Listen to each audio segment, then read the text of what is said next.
All right, folks, you're live with Lonzo, the Godfather of West Coast Hip Hop. It's 6 o'clock on the Thursday, y'all. It's my second show of the week, and shit, one of the coolest shows because it's my boy from across the town, across the Mason-Dixon line. Y'all, you know what that is. My boy from the East Coast, Dr. Dre. What's up with you, Doc? What's up there, Lonzo? I'm gonna start calling you Alonzo Brown. Second hardest working man. You know what, man? Working man. I look like I work harder than what I do. I do a lot of stuff, don't get me wrong. But the podcasting part for me is probably the easiest because I have my own studio. And usually when my everything is working fine like it is right now, it ain't a problem. Me and Dusty had a problem Tuesday. My internet went out in the house. I was messing with it earlier, trying to get some stuff going, and it didn't come back online properly. So I ended up doing my show with Dusty from my phone, and it looked crazy as hell. But we still got it done. So the podcasting part is probably the easiest part for me. I'm used to doing shows. I'm used to talking to people live. I've had a lot of experience as a talk show host because I had a public access show in Compton for almost 15 years live. So anyway, man, let's get on to the chat room. I see Miss B is in the house. She's stirring up shit already. I see my boy Martin Cozy in the house. Gary's Garage is here. All my usual suspects. So yeah, that's my boy from Gary's Garage is from Philly, folks. So he's representing. Miss B just stepped in. Did she ever know look? Who's that? Queen B? I'm trying to see what Queen B looking like over here. I don't know if she get up to she flexing. Hey. She ain't smiling yet. Can you hear me, baby? That means she's starting. Back up a little bit. Camera there, you know. Unknown Raider guy, what's up with you? King Dev Young, what's happening with you too, Doc? Miss B, back up a little bit off the camera. There you go, right there, looks good. Let me put you in mini mode. There you go. Can you hear me, girl? Because you ain't saying nothing. Nothing that don't count. She must not be. She can't hear a word I'm saying because she ain't saying nothing. Anyway, folks, you're live with Lonzo, the Godfather of West Coast Hip Hop. Is great ruffles papers in the background. What are you doing? Man, I'm just ruffling papers in the background. Are you wiping your ass or what? No, my ass is always white and clean. Look. I'm definitely back to wiping his ass with newspaper. Say what? He wiping his ass with newspaper. Huh? No, it's always like when I get ready to do something, I jump on the phone, I'll have some garbage I had sitting next to me, and I'm like, why did I not throw this out? And it's just sitting next to me. I know if I keep moving, it's just gonna annoy the living crap out of me. So I said, let me just ruffle this up and get it out of here. Oh, okay. All right, I'm gonna get you. Every time I call, we do this. This is what I do. Yeah. All right. I'm trying to see why Bernadette ain't saying that. She got her hair blowing in the Mississippi wind. She's looking at me, but she ain't said nothing yet. She's typing in the chat room, but she ain't nothing come out of her mouth. She ain't even tried to say nothing yet. She just grinning, just the country she wanted to be. Anyway, say something with your country butt. Come on. I might have to leave out. Can you hear me? There you go. I hear you. She knows. Oh, I hear somebody. There you go. She probably couldn't hear me because now you can hear me, can't you? Huh? Miss B? Where you at, baby? I'm always getting ready for the next thing with the wind in my hair. Okay. I'm gonna leave that alone. Y'all go ahead. I can take that all kind of ways. Don't play with me. I'm a grown ass man. I was about to say. We got Miss B in the house. That was very suggestive. But anyway. I'm gonna leave that alone. We on camera. You'll never catch me and check episode 22 on the July 2014. He said something crazy to me. You never get a dollar out of me for harassing you. Scorpio. Huh? Y'all can't forget that. Scorpio. See. And Scorpio gave you permission. Anyway, I'm gonna stop talking crazy on camera. Anyway, how you doing, Miss B? You all right, baby? She dropped out again. I'm good. I got a delay when I speak to you. Oh, you got a delay. That's what it is. Okay. Well, that's cool. Dre, what we got today, Doc? Well, let's get into this week in hip hop. Let's talk about some of these things that happened this week in hip hop. Okay. And it's always very interesting that this week in hip hop that somebody does something a little crazy. And I just heard something about Little Boozy getting pulled over in a car where the tent was too dark. And when they got out, the cops smelled weed, and they put him in handcuffs. And he was a passenger in the car because they wanted to search the car. And the question is, why did they put him in handcuffs if he was just the passenger and not the driver? And why can't he sit in the car smoking weed if he's a passenger? I didn't get that one. You know what? I've come to the conclusion. But that was in Georgia. That was in Georgia. Okay, people. First of all, why were you talking about it then? You know, they put handcuffs on everything. They put handcuffs. Who's that put handcuffs on a dead man? Okay, they wasn't Georgia, but somebody put handcuffs on a dead man. So when you see I have no real. I do, but I don't. I ain't gonna say that. Yes, you do. Sometimes, just say it. Just say it. Sometimes the police do some dumb shit in the line of self-protection. Okay, handcuffs on a dead man who is sitting in the car, but they put handcuffs on him. Be the passenger. He ain't gonna run. He probably ain't gonna run. The thing is, if he was smoking in the car, say he was smoking on his own, you can't cite him for he's not driving and smoking. Well, you know what? But I don't know Georgia law. Well, I don't know Georgia law. Understand? Check this out now. Check this out though. When it comes to DUI, you can technically, I know in California, you could get a DUI if you drunk and your keys, are you sitting behind the wheel and your car ain't even on, you can still get a DUI. I heard about that. You can get that in New York too. Okay. You can't have an open bottle. If you got an open bottle in your car, in the cab of your car, and even if you're not driving, your keys are in the vicinity of the ignition, you can get a DUI. The divine connector joined. Okay, you can get a DUI. Okay, that's true. Okay, so that being the case, I don't know Georgia law, man, and sometimes I get tired of Georgia between Herschel Walker and miscellaneous dumb shit always happening in Georgia. I'm trying to figure out. I was trying to say hip hop, but then you went to Herschel Walker. But I'm just saying. I mean, this dude obviously he took too many hits to the head when he was doing whatever he was doing, and as an athlete, you're well respected. Every athlete does not deserve to be elected to an elected official. Okay, true. And he's definitely. But here's the part that's even pissing me off even more, is that they think we are so dumb because you put a black man in a suit and make him a Republican, we're gonna vote for him. This is some of the dumbest shit in the world. Why? Yeah, we do that. Some of us do that. You know that. Some of us do that. But man, we got to be a show the picture. It's a family tradition. You got to vote like they like it's a you dedicate it blindly to your people. Man, look, you cannot tell me that folks is that stupid without going to class to take some stupid lessons. Okay, you have to really focus on stupidity to be able to. But we don't. Go ahead. I'm sorry. You have to focus on stupidity, study it, get a major in it, and then implement it into your life to think that's going to make sense. I don't understand that. Okay, but we don't teach. You said you have to focus on stupidity and study it? Huh? You said you have to focus on stupidity and study it. Study it, and just figure out how to ways to implement stupidity into your life on purpose. Because you got a degree and a black belt in it. Okay? You got a degree and a black belt in stupidity. Okay? I mean, if you black belt stupid, if you black belt stupid, then you just black belt stupid. Okay? You can't nobody help you. But come on, man. I cannot. Huh? I can't be you. Look, stupid is a stupid boy. I'm rolling with Forrest Gump. Stupid is a stupid does, okay? And you can't tell me. That's what his mama said.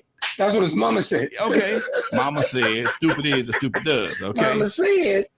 Okay, that's so true. If just because this man is Herschel Walker, a famous football player, and he run for Republican, everything he ever said has been disproven. From the fact he got kids, he's a good father to his kids.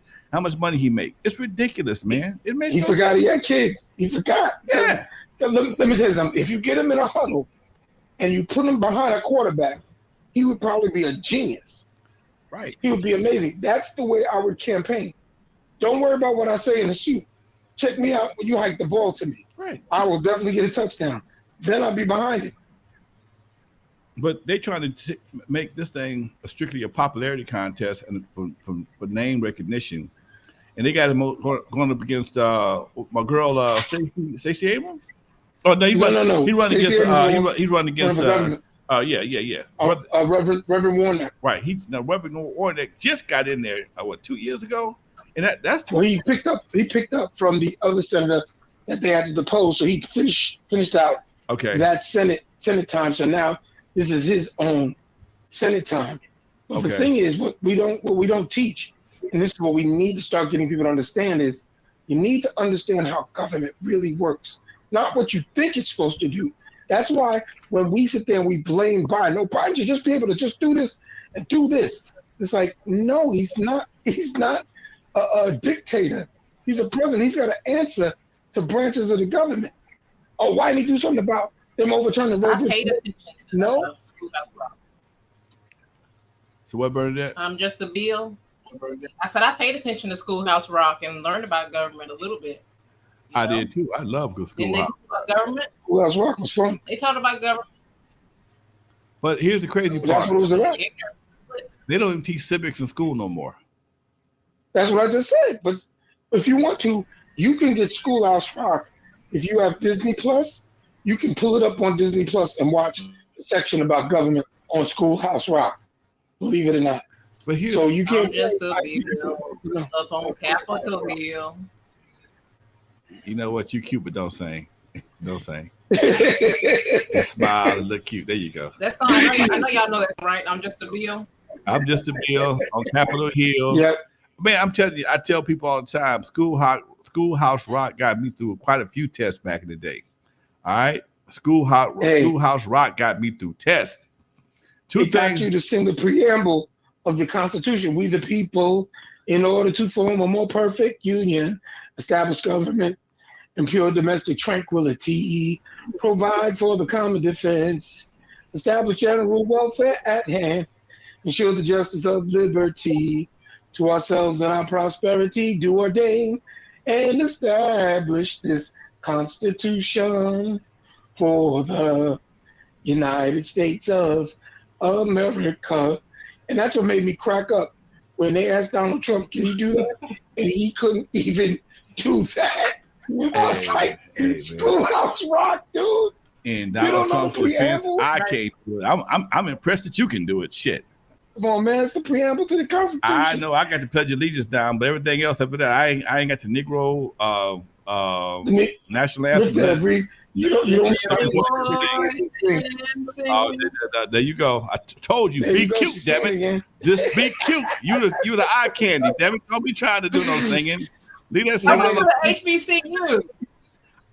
They taught us that at the HBCU. But they didn't teach you to sing, okay? That's all right. That's right. And I still love you. You can have Dr. Dre can sing, y'all. That's all I wanted to do. Who wasn't her favorite friend? Dr. Dre sing. All right, folks. But we should ask the people in the chat room, does anyone know the first few lines to Lift Every Voice and Sing? Because they now sing it at every NFL football game too, along with the Pledge of Allegiance. I mean the national anthem. They sing Lift Every Voice and Sing. Or did that fall off too?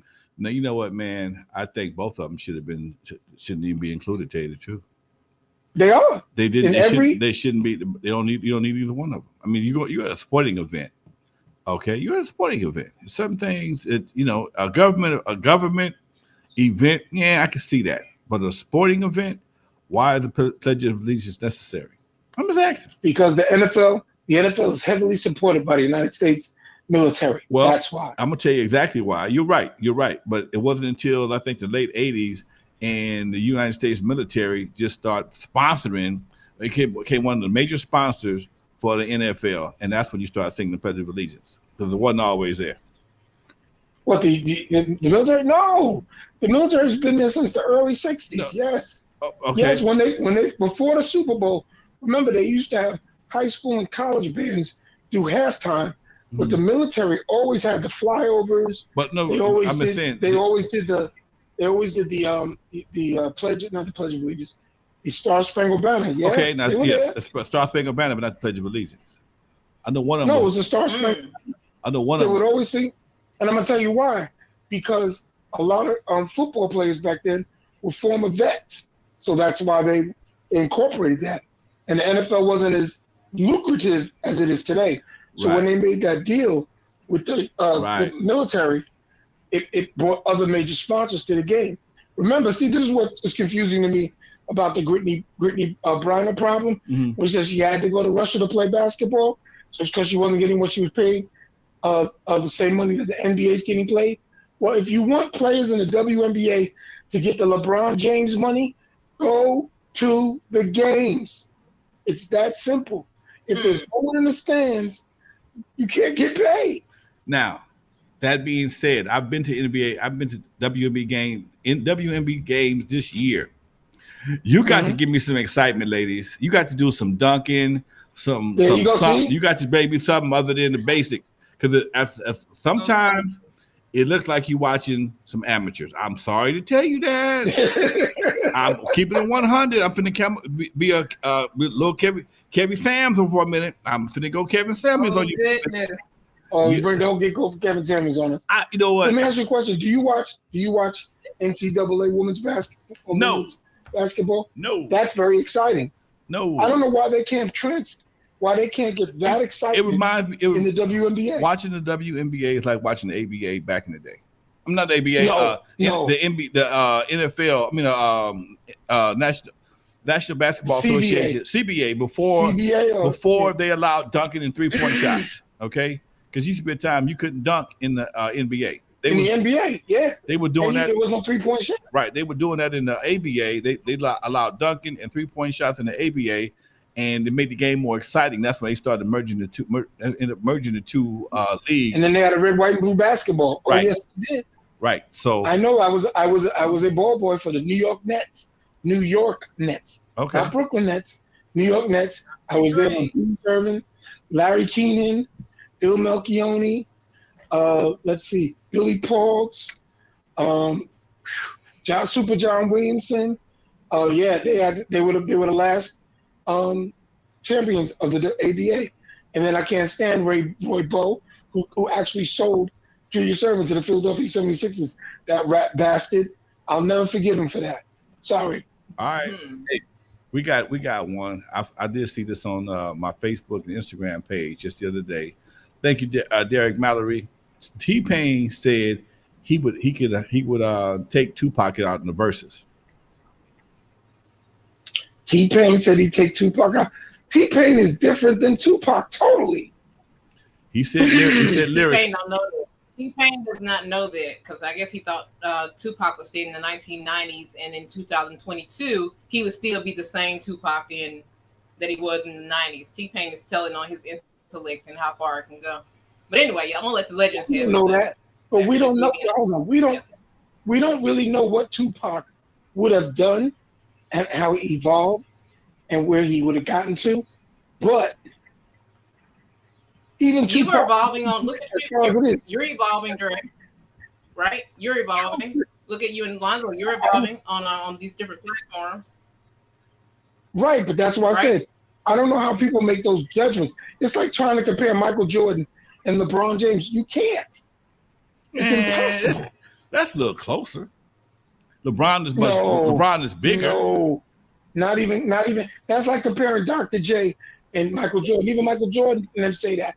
They go, it's not. You can't compare because Jordan says I followed him, and what he was doing was groundbreaking. Right. Even Dr. Duncanstein said that. It's what Julius Erving and the ABA squad back then were doing. Those type of players with from the San Antonio Spurs, the Kentucky Colonels, and all those great players and Connie Hawkins. I mean, come on. Connie Hawkins honestly was the one who started that whole outrageous dunk style in basketball. Okay. Oh, yeah. I know my basketball. Back to the NBA. Of course you do. The NBA was boring. The NBA used to be boring. And taking that note right there, that takes you right back to the WNBA. WNBA. I can get. But if you don't get people in the stands, you can't get your salary bump. And they got to figure a way to do that. If you can't get, I mean, it's all right. Who's that? If you can't put people asses in seats, you're gonna get what you get. Bottom line, what you're saying is absolutely correct. I've been to the Staples Center. A lot of the tickets are given away just to have some bodies in the arena. Okay? Yeah. The games, I mean, they went with their games like 50, 60 points, top 70 points, something like that. Well, I know about that. The Liberty just got crushed by the Chicago W.A team. They scored 71 points in the first half. And I was like, see, come on, people. Who want to pay for that? Who want to pay for that? Who's going to pay? Who want to pay? Who want to pay for that? See that?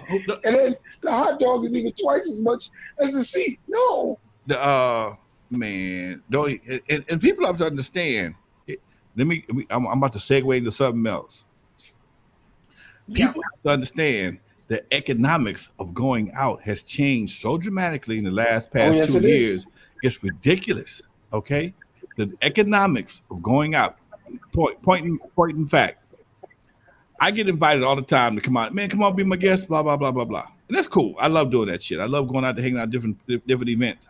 But if I don't have a 100% pass, parking, admission, and something to put in my tank, it's costing me to go hang out.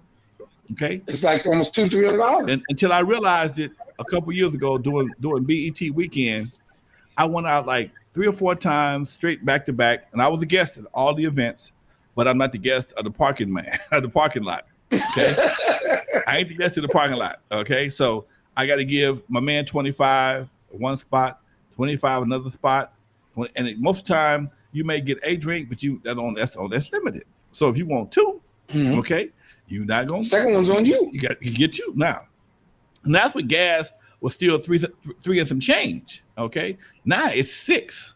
So to go someplace, you got to spend 25 to 30 just to get there and back in gas, probably depending on where you're going. Another 25 in the parking for the parking lot, which I think is totally ridiculous. Why you got to pay $25 to park? That's just gouging.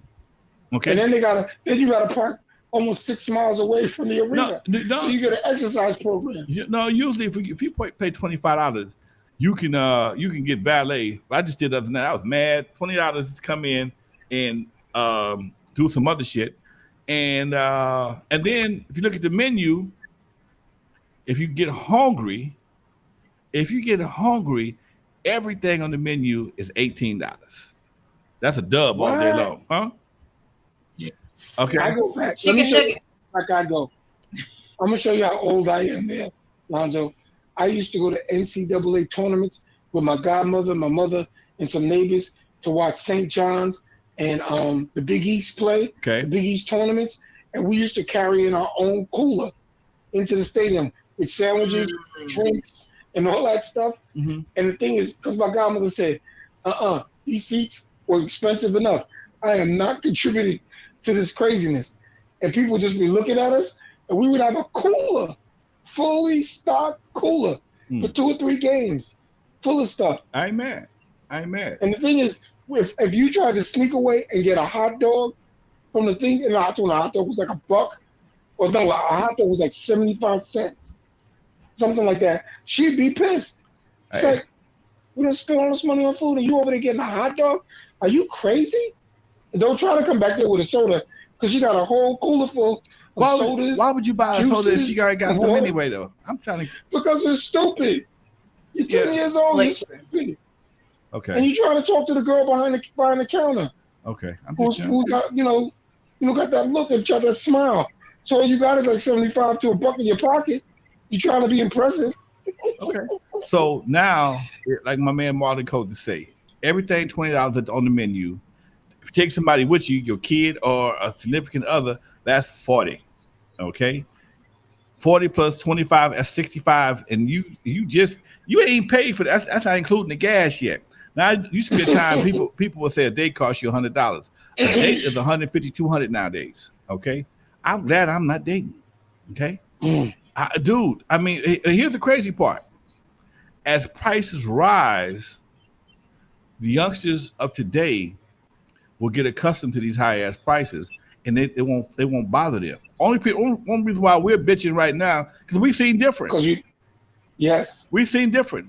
I remember going to a club, $5 to get in, free parking, drinks $6, $7, whatever the case may be. You might get a cognac for $12, and that was high in, but you bought into. You get two of them for $24. I was gonna mess with you. Do you remember when drinks were $2? Yeah. Simple, like hell yeah. rum and coke, $2. Yeah, $2. Dre, I ran a bar for years. Or a screwdriver for $2. Yeah, $2. Good boy. Cognac was like $6. Who was messing with cognac back then? Be impressive.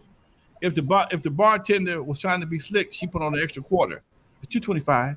That's her. Yep. Drink $2, but she put an extra quarter. If it really was cold, they make it $2.50. And I tell you what, though, here's something happened to me. I'm a bar. One of my careers is managing nightclubs and bars, and I had people. At one time, I had a bartender. She was kind of cute, kind of slick. And after 9 o'clock, she would raise the price on her drinks herself. I still may be charging $2 at 9 o'clock. She put an extra 50 cents on it, and people brought that to my attention. She charged me $2.50 for a drink. Okay, I fire you, but you would think 50 cents at a nightclub wouldn't be that much of a difference. Shit. Yes, it is. Back in the day, it did. And the thing is, she knew by saying $2.50, you threw $3 on the table and said, you keep the rest. Right. That's where she got that extra $1. Right. And see, that's the whole purpose of having those odd numbers on drinks is for the waitress or the bartender to keep the change. If you tell them $2, they might just put out $2. Okay. They tell them $2, they're gonna put out $3. She keeps 75 cents. But this heifer was greedy. She wanted, if she didn't take no chances on not getting her tip. So anyway, I got another thing this week. Y'all left T-Pain and Tupac alone though. Y'all coming back to that because we got it in the chat. Man, about T-Pain. T-Pain needs to stop smoking whatever he's smoking, whatever he's snorting on. Leave that alone, because Tupac is one of the greatest. I don't give a damn what nobody say. I don't give a damn what nobody say.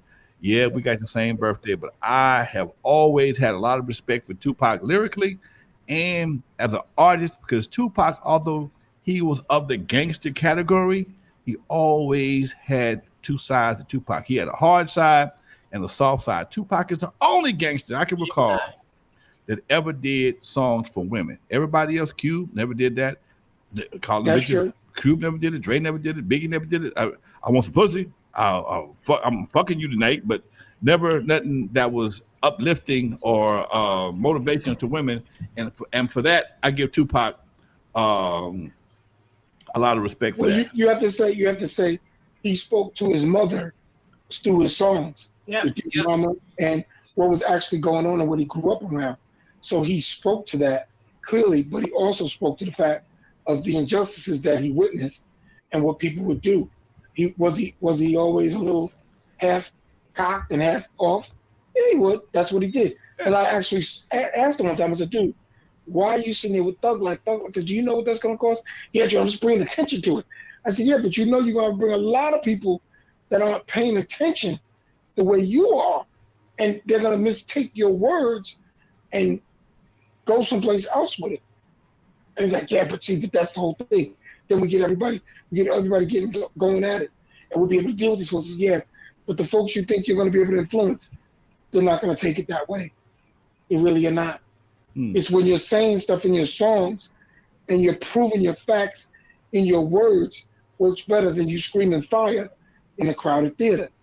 And he said, you know what? You got a point. I said, I'm just letting you know. I hear what you're saying, but you have to be very careful when you're that influential to that many people. Right. You about Trump's wife dying?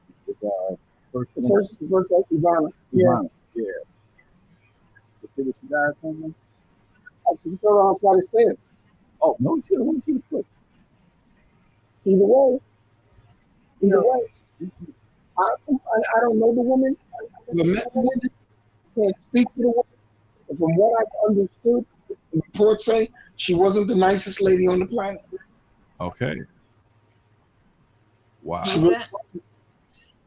Ivana Trump, Ivanka's mom, and Donald Trump and Eric Trump. She said she fell down some steps, huh? That's what I found on the steps. Either she double clutched and walked down the steps and she fell, or somebody said it's time for you to go. I wonder if she knew anything about. I wonder if she was planning on testifying to that. She couldn't have was. No, she's not in that. Yeah, She was married 2 other times afterward, and divorced 2 other times afterward. So okay. it's where it was. All right, we always looking for a good conspiracy theory, man. But let me throw this one out this weekend about big shout out to my man Styles P from the Locks, who defended this young woman being arrested in front of his store because he's got a health and a juice store in Yonkers, and the way the cops were coming at the woman, they were trying to arrest her for something that she did, and he kind of stood up and he said, "No, dude, calm down, and he went out there and put his hands up to the guy and got the cop because the cop had his hand on his weapon, but he was trying to put cuffs on her to, take her in for whatever the case would be. Still don't know what the woman did to get this action, but I heard him speaking in an interview talking about it, and luckily he kept his head with the situation, and he said he lives in certain neighborhoods. Cops don't act like that where I live. He said, but if I come here, they feel they have the right to treat you less than a human being. And he made a great point. He made a very, very good point. What do you feel about brothers in the police department, man? Well, black brothers who work as police officers? Do we need more black brothers in the police department? Yes. My uncles, cousins, friends, family have all worked in different police groups, Nassau County, New York City, Jersey, Florida. Yeah. Because what happens is that I know in Ice Cube's and N.W.A.'s fuck the police, black police showing out for the white cop. I get that. But we start to understand each other as human beings. And you need to put some of these black officers in white communities. And you need to put Spanish officers in white communities.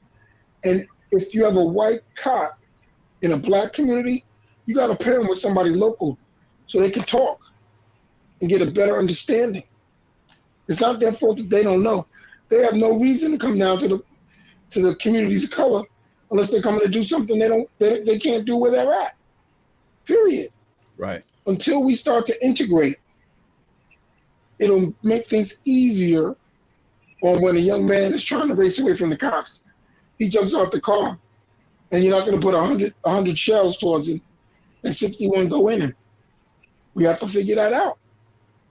It's very important. I guess we that's need. What police. I guess we need love. That's what police right? reform is all about. We need love, right? Love, man, love. Yep. Lonzo. We need love. Love moves everything, man. It really does. It really does. Hey, love will make you remind me. Will make you walk halfway around the country. Won't pull them bullets. I had here in Jackson. I had a cousin that was a police officer, and we were in the same apartment, and the police was called for somebody keeping up noise. And so here's my cousin that's a police officer coming to the car. Hey, so-and-so, Bernadette, this is our so-and-so. Hey, you want me to tell your mama on you? And this is a police officer, like y'all saying. Say, look, I'm going to tell your mama, you better get your ass out this car and turn that music off. Bernadette, look, you see him, right? And that was it. It wasn't like, he got in trouble because he was able to say, I'm going to tell your mama, man, what the hell you doing?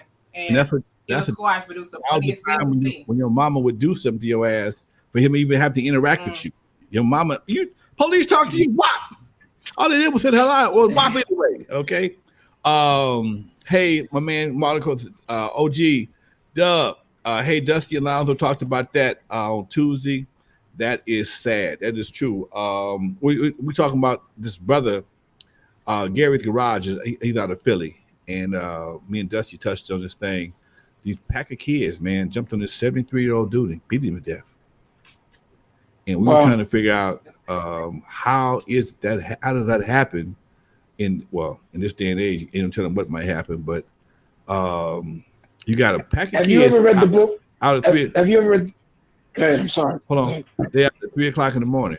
The old man out at 3:00 in the morning. The kids out at 3:00 in the morning. And I was trying to figure out what the parents was because everybody didn't put their ass in bed. But I remember, I got to say this. I'm going to let you talk. But I remember when I had Eve After Dark back in the day. And I remember I was standing in front of the club. It must have been about 1:30, 2:00. And it was a pack of little kids, man. The oldest one might have been, 13 or 14. walking down the street having a good time. I'm saying, where is y'all mamas at? The little baby motherfuckers. I mean, where are your mamas at? And it was, like I said, 1 o'clock, 2 o'clock in the morning. And you see this from time to time, man. You wonder where the parents are that supposed to be just dealing with these kids, disciplining them, and these kids out like it's some regular shit to do. And they wasn't, they weren't But afraid. What if those kids' parents were 25 and 22? So what? Sounds like. What if they were 25 through 30? And some young parents feel, well, I'm going out because I feel like I've been dealing with your butt all this time. I'm going out and hanging out too. And they right up in the club. Well, you know what? That was the good thing about Eve After Dark. Oddly enough, we had an adult club downstairs, and parents would go downstairs and hang out downstairs and drink and listen to the band, and the kids go upstairs and party with us. And it was time to go. Hey, on the PA, hey, oh yeah, so-and-so, your mama downstairs. They hated that shit. Hey, your mama downstairs. Oh man, I can't wait to watch the documentary. That's crazy. Cedric, Cynthia, and Bob, your parents are downstairs waiting for you right now in the blue car out front. Everybody be falling out laughing. Oh yeah, it was crazy. Big. Oh, that was one of my highlights. Okay. Then people start. Oh, could you please not tell my people my mama outside? I eventually once I learned who, because only certain parents did the shit, I'd whisper to them. I send the security guard looking for them or whatever. But yeah, it was fun back in the day.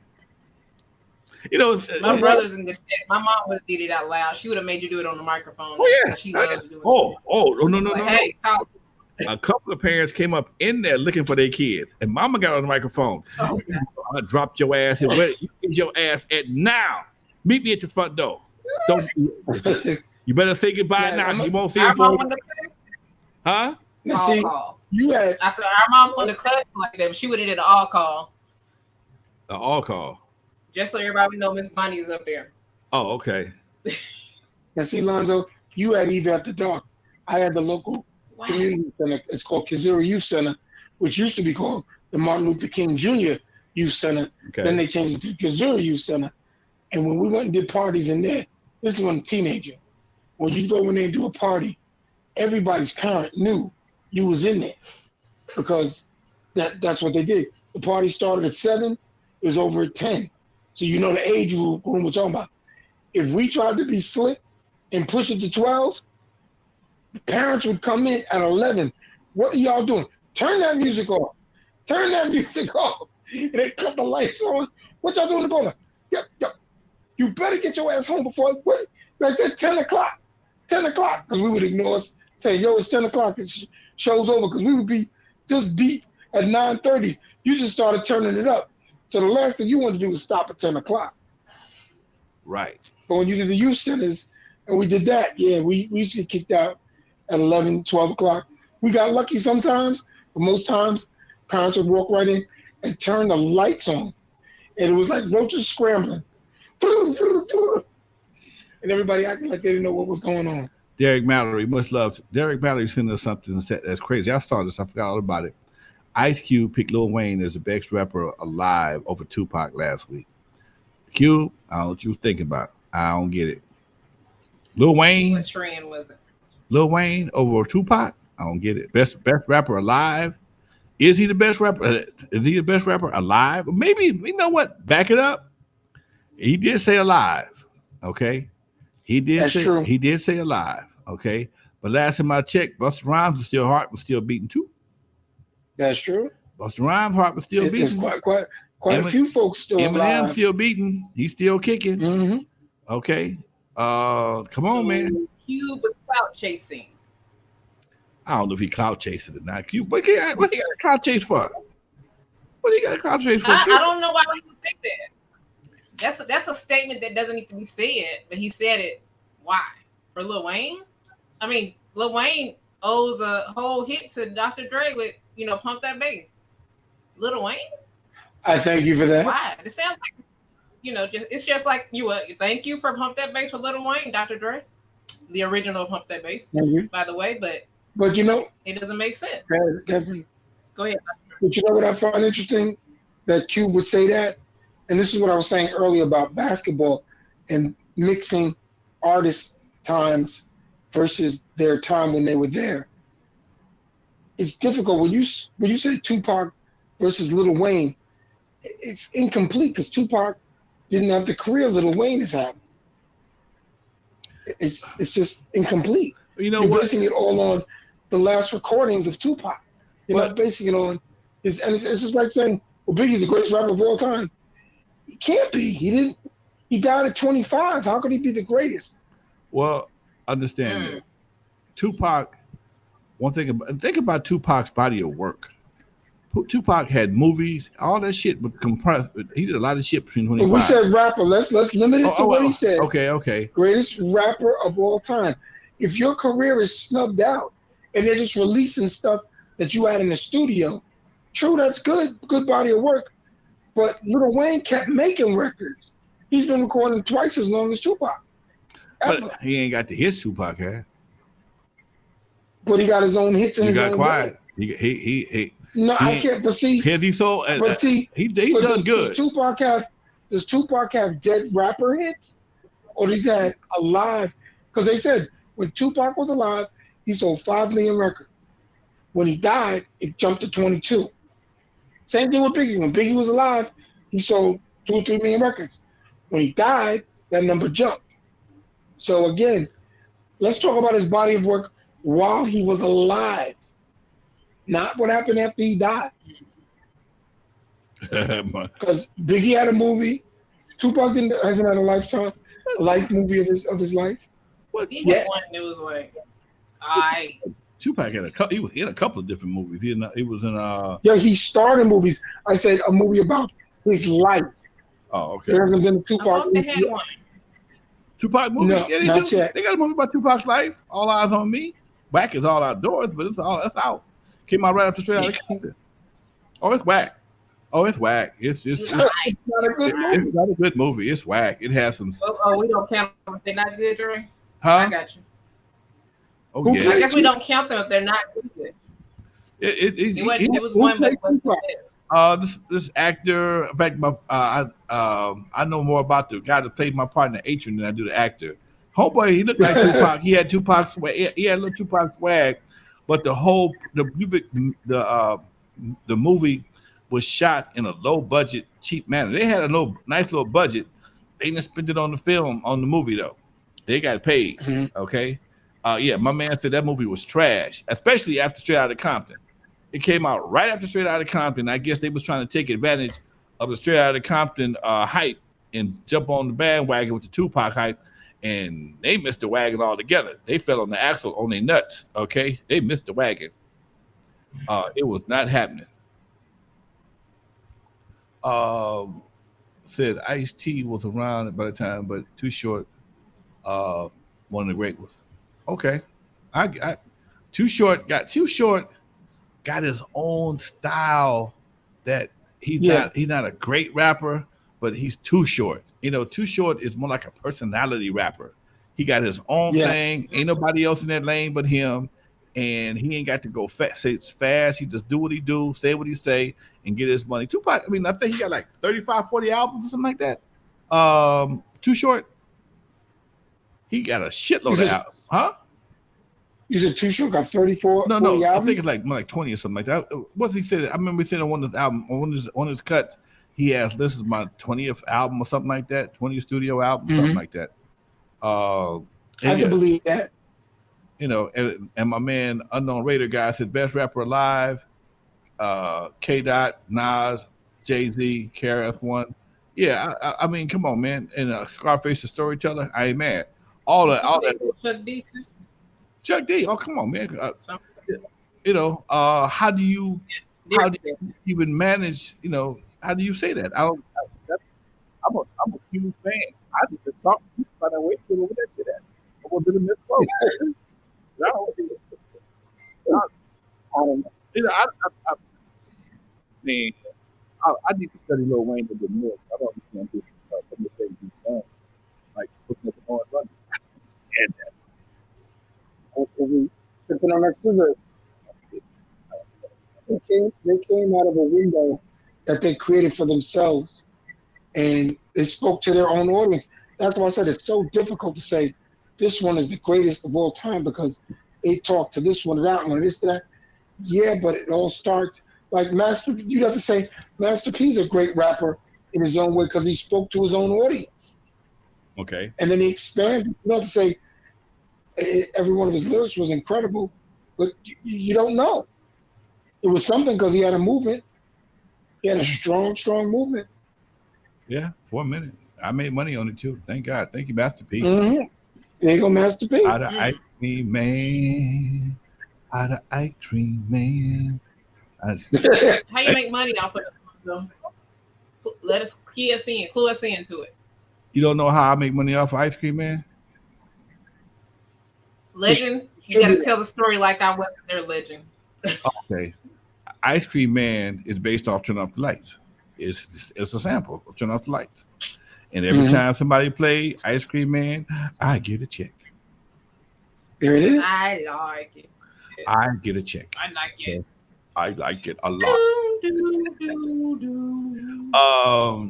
Yeah, dude, that right there, I'm looking for some more of that money. I love that shit. I would love somebody to sample some Juice, Surgery, Cabbage Patch. I got a whole catalog of shit. Look, find me somebody with some real shit, and they can throw on top of that, or give me a good commercial. I want one of them good ass T-Mobile commercials, you know, with the camel in it or something. Or give me one of them liposuction commercials, Dr. Dre in surgery, yeah, some shit like that. Or give me a orange juice commercial, JUICE. I'm pitching all my shit right now. Okay. I'm trying to get a check from Can You Feel It? Knowledge Me and Pump That Bass. Well, no. How about that? You got to for the Can You Feel It? Go to the condom companies. Go to the condom companies.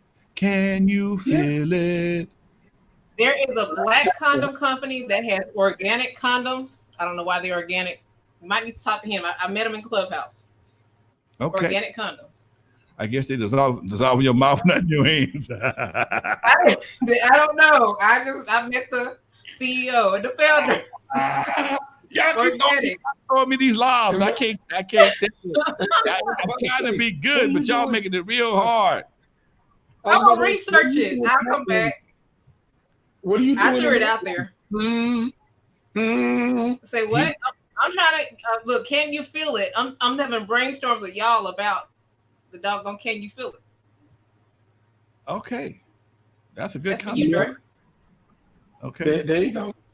Or maybe Knowledge Me or Pump That Bass is a good one too.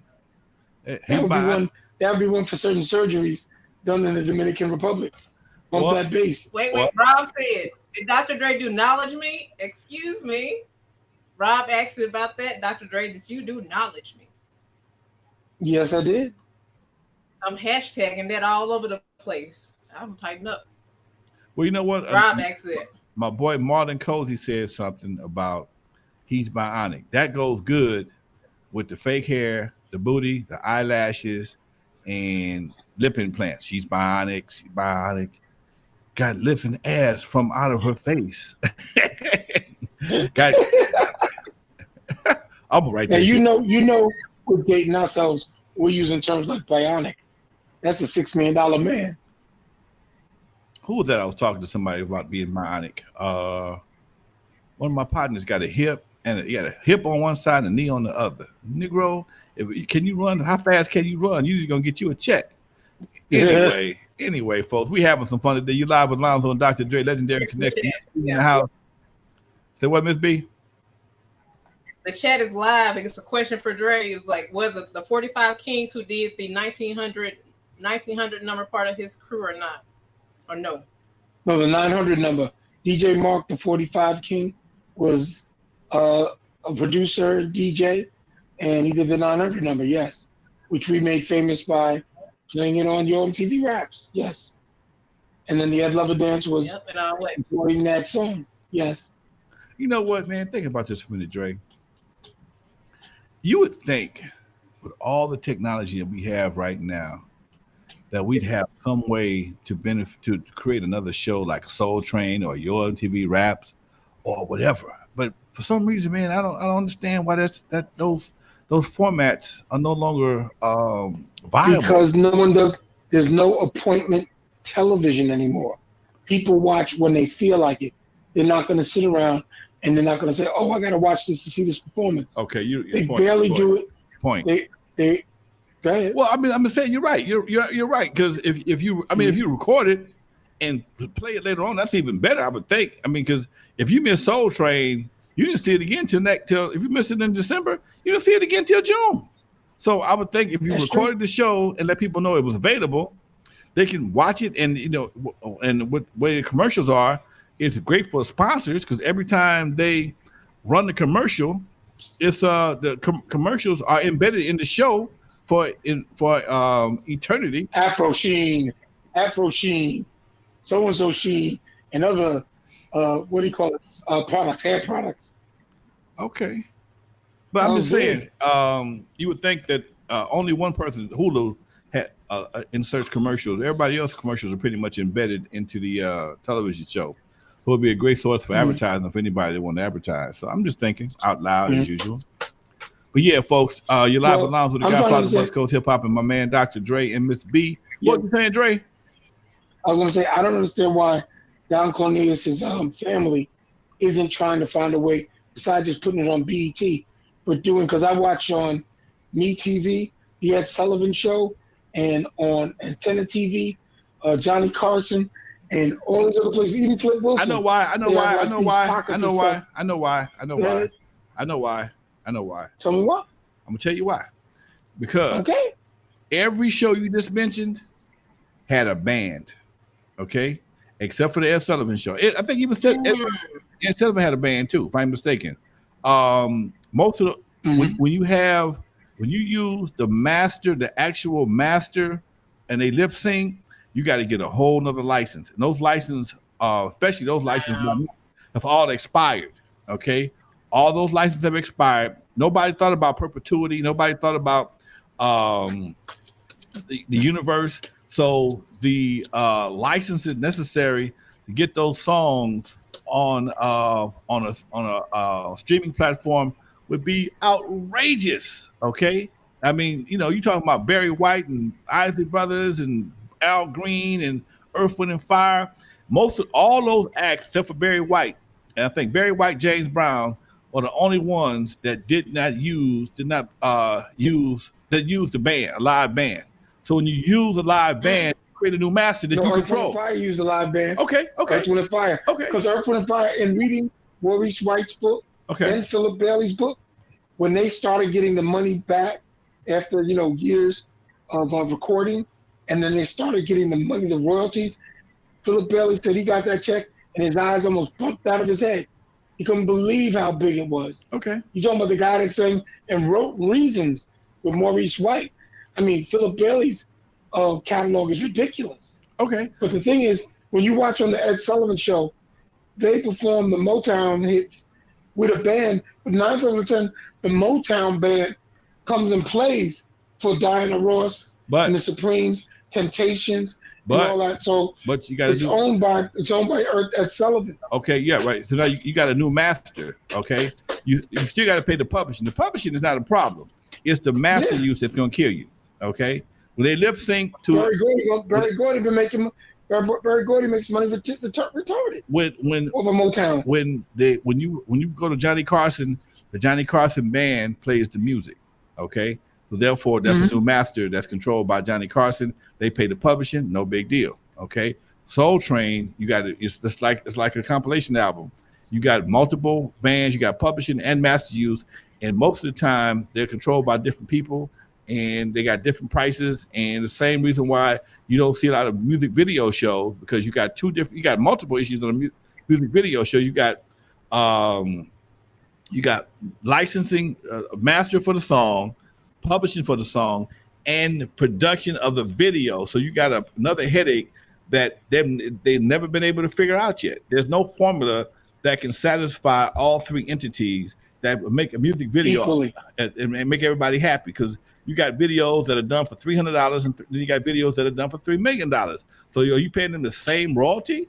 I would say yes, I'm quite sure the $3 million video is going to get more play in some cases But if the $300 video is good and got a banging ass song, so be it.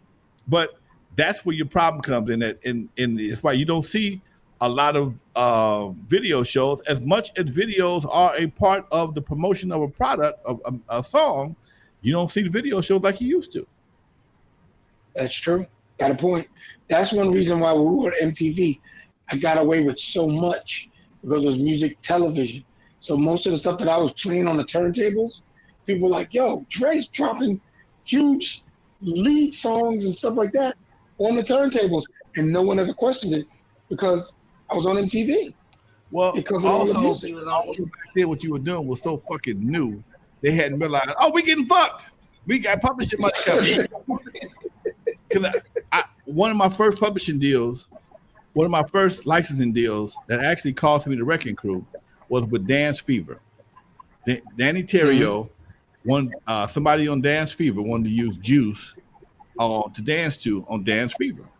And they called me up and they only gave me like $300 for master, $300 for publishing. But my manager at the time was pissed off at me and she was trying to get with Dre and Yella. And she told them I got $300,000. Okay. And because it was on television, it was on TV, they believed it. And nobody knew nothing about television back then. And it caused a big ass rift between me and the crew. And it just was crazy as shit. So that's the kind of stuff that you deal with when you're dealing with music and television. You got three different entities, and they have yet to come up with a formula that will work for all three entities. Well, that's supposedly what ASCAP and BMI is supposed to do to help you understand what you're publishing on television when it's done that way. I'm still waiting on my check from what's the movie show with 50 Cent? Power. Because they played Knowledge Me in Power.